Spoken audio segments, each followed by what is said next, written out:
Voici les 5 profils de personnes toxiques à fuir. Hello, ici Michael Cody, votre Love Coach. Ma mission, c'est d'aider les hommes à devenir précieux aux yeux des femmes, développer leur leadership afin qu'ils aient la relation de leurs rêves et qu'ils se créent une vie à la hauteur de leurs ambitions. Si c'est ce que tu veux, clique sur le bouton s'abonner juste en dessous et active la petite cloche pour ne rien rater. Juste avant de commencer, tu peux aussi accéder à un bilan personnalisé sur le lien en description pour qu'on discute ensemble et que je puisse t'apporter des conseils plus personnalisés. C'est 100% offert, ça se passe sur le lien en description. Alors on a tous des personnes comme ça dans notre entourage qui sont toxiques, qui nous poussent vers le bas, qui sont négatifs, voire qui détruisent nos rêves et qui peuvent nous juger ou nous critiquer. Et la qualité de tes relations, ce n'est pas combien de personnes tu as. Souvent on a cette idée que plus il y a de personnes, mieux c'est. C'est une idée reçue. La qualité de tes relations ne dépend pas du nombre de personnes qu'il y a autour de toi, mais plutôt de l'attitude de ces personnes. Et sans un bon entourage, et ça fait partie du leadership, de trier ton entourage, de laisser partir des personnes qui sont toxiques et de laisser rentrer des personnes qui sont bonnes et positives pour ta vie. Le premier profil de personnes toxiques que vous devez fuir, et quand je dis fuir, ce n'est pas forcément virer cette personne de votre entourage, surtout si c'est vos amis, votre famille, mais c'est plutôt les voir moins souvent parce que on le sait très bien, notre entourage a un impact sur notre vie, notre bien-être, nos émotions, notre énergie et même nos projets. Donc si tu veux être sûr de te créer une vie à la hauteur de tes ambitions et de réussir dans ce qui est le plus important pour toi, tout en étant heureux, épanoui et en t'accomplissant, tu dois t'assurer d'avoir autour de toi, donc au quotidien, les bonnes personnes. Et peut-être certaines personnes de les voir moins pour justement être moins impacté par ces personnes. Le premier profil, c'est la victime. Et cette personne-là, clairement, tout lui arrive, tous les problèmes lui arrivent et ce n'est jamais de sa faute. C'est toujours la faute des autres et il n'a jamais de chance. Il a toujours des problèmes, que ce soit des problèmes dans sa vie professionnelle ou des problèmes de santé. Et cette personne, généralement aussi, elle a peur de beaucoup de choses. Pourquoi cette personne est mauvaise pour ta vie et tu devrais moins la voir, moins passer du temps avec elle sans forcément couper les ponts, tu m'as compris. Le souci, c'est que plus tu vas passer de temps avec cette personne et plus tu vas te rendre compte, si ce n'est pas déjà arrivé, que tu vas rentrer dans un état d'esprit dans lequel tu es responsable de rien et que si plein de choses, plein de problèmes t'arrivent, au final, c'est que tu n'as pas de chance. Et ça va aussi te déconnecter de cet homme qu'il y a en toi, cette personne extraordinaire qu'il y a en toi, qui est responsable de sa vie. Ça va à la fois te limiter dans ton potentiel, mais ça va aussi te donner le pouvoir sur peu de choses.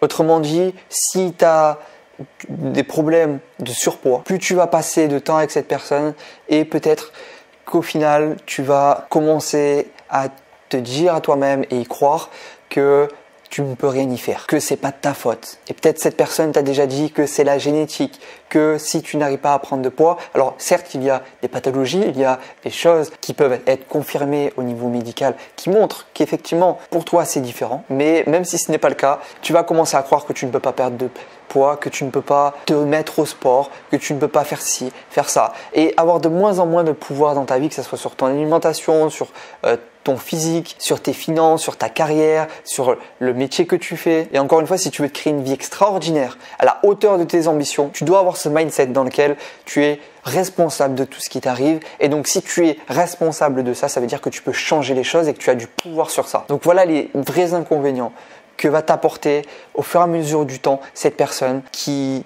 est une victime. Tu vas non plus avoir un état d'esprit de gagnant, de vainqueur, mais plutôt avoir une mentalité de victime dans laquelle tout ce qui t'arrive c'est pas de ta faute, tu peux rien y faire, tu peux rien changer et t'as pas de chance et oh mon pauvre, qu'est-ce que c'est triste.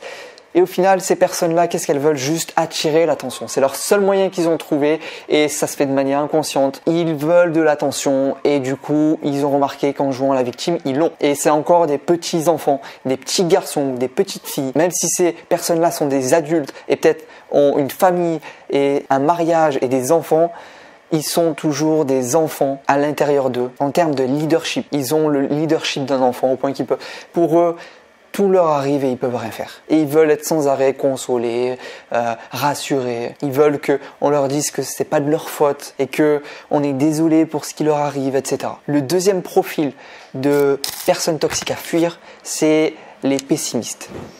Et c'est un peu les personnes qui, lorsque tu vas parler d'un projet, d'un rêve ou d'une envie que tu as, ils vont te dire « Non, mais tu vas pas y arriver, ça va pas marcher, et t'as vu comme c'est compliqué, tu vas vouloir lancer ton entreprise, tu vas leur en parler, ils vont te dire « Non, mais t'as vu la situation économique actuelle, le monde est en crise, et puis t'as vu tout ce qu'il y a à faire, et les impôts vont te prendre. » Et en fait, tellement qu'ils ne croient pas en eux-mêmes, ce qu'ils vont faire, c'est qu'ils vont t'imposer ça. Ils vont te dire ce qu'ils se disent à eux-mêmes. Donc, ils ne sont pas capables. Du coup, ils pensent que toi aussi, tu n'es pas capable. Et donc, ils vont te sortir 1 milliard d'excuses, 1 milliard de raisons pour lesquelles ton envie, ton projet, ça ne va pas marcher. Tu veux te lancer dans une carrière sportive ou artistique et tu veux vivre de la musique. Ça va être les premières personnes qui vont te dire ouf, c'est compliqué dans la musique, c'est compliqué dans le sport, tu sais, même les professionnels gagnent difficilement leur vie, etc., etc. Foutaise, comme dans chaque domaine, chaque discipline,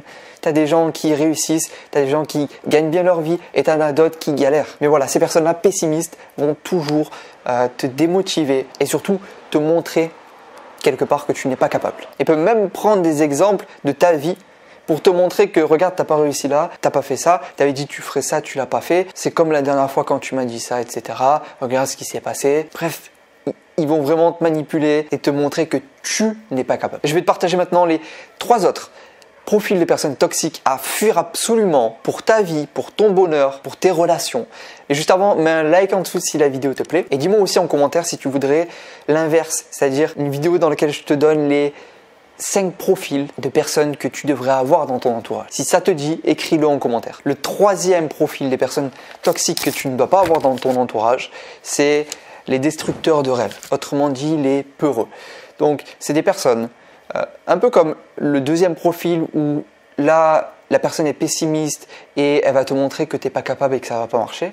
Là, les destructeurs de rêves, c'est un peu différent. C'est-à-dire qu'ils ont tellement de peur et ils sont paralysés par ça, ils n'ont jamais osé quelque chose de leur vie, que du coup, lorsqu'ils vont être avec toi et que tu vas te parler de tes projets, de tes rêves, de ce que tu veux faire, ils vont se mettre à te renvoyer toutes les peurs qu'ils ont. Donc, tu as envie, admettons, de lancer ton entreprise. Ils vont te dire mais comment tu vas trouver des clients, et puis lancer son entreprise ça se fait pas comme ça, et qu'est-ce que vont penser les gens autour de toi. Bref, ils sont très sur le regard des autres et surtout ils vont tout faire pour te décourager. Tu vas parler avec eux, tu as le feu, tu as l'énergie au début et puis d'un coup t'as la chute et tu te sens découragé parce qu'ils t'ont tellement transmis leur peur qu'ils ont à te dire comment tu vas faire pour ça, comment tu vas faire pour ci, qu'ils vont en fait te couper les jambes et te détruire ton élan. Et si c'est des personnes que tu vois régulièrement et du coup c'est compliqué de les voir de moins en moins, alors je te recommande vraiment de ne pas parler de tes rêves et de tes projets à ces personnes parce que tu dois protéger ton rêve pour ne pas justement que cette personne puisse t'influencer et te décourager. Le 4e type de personnes à fuir, c'est les personnes qui te lancent souvent des pics, c'est-à-dire qui vont te rabaisser en public. Admettons, tu es une personne qui est en surpoids.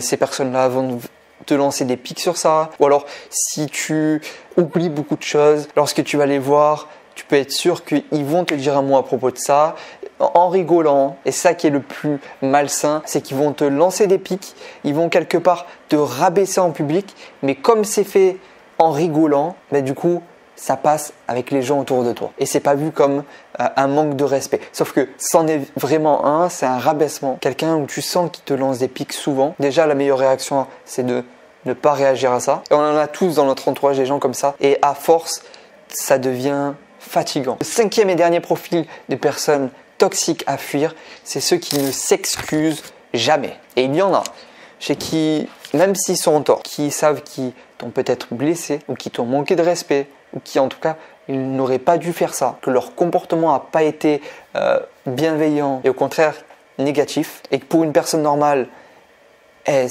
devrait s'excuser pour ça, ces personnes-là ne vont pas s'excuser. Alors ça peut être par ego ou par peur de montrer ses faiblesses, parce que quand tu t'excuses devant quelqu'un, tu te mets en dessous de lui et tu affiches du coup les mauvais comportements que tu as eus. Là où certaines personnes vont s'excuser de t'avoir blessé ou de déranger, d'autres ont vraiment banni le mot désolé ou encore je m'excuse de leur vocabulaire. Et dans l'esprit de certains, c'est considérer le fait de s'excuser comme un aveu de faiblesse. C'est se rabaisser à l'autre et reconnaître d'une certaine façon sa propre impuissance. Et avec ces personnes-là, tu ne pourras pas avoir de relation heureuse. Ça sera à chaque fois toi qui devras faire le pas parce que eux ne le feront pas. Si un jour vous avez un conflit, une dispute, ça ne sera pas eux qui vont revenir et limite ils vont te faire peut-être culpabiliser parce que justement eux, ils rejettent la faute sur les autres et n'ont pas assez de maturité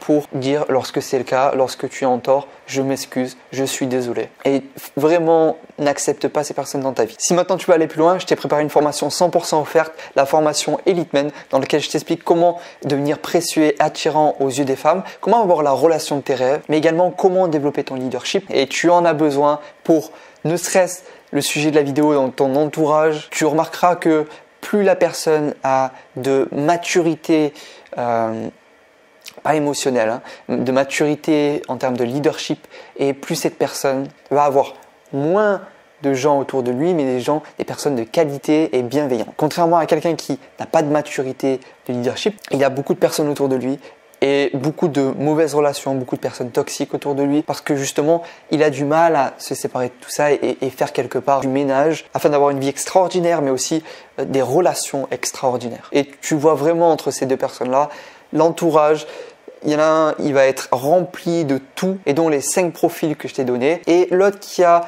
plus de leadership, plus de maturité en leadership, va avoir moins de personnes, mais des personnes avec qui il aura de meilleures relations, plus saines, plus heureuses et durables. Donc let's go pour développer ton leadership, devenir cet homme qui t'inspire et avoir la relation de tes rêves. Clique sur le lien en description et on se retrouve de l'autre côté. C'était Michael Cody. N'oublie pas que tu es unique, tu es une opportunité pour les femmes et tu peux changer les choses maintenant. À tout de suite de l'autre côté.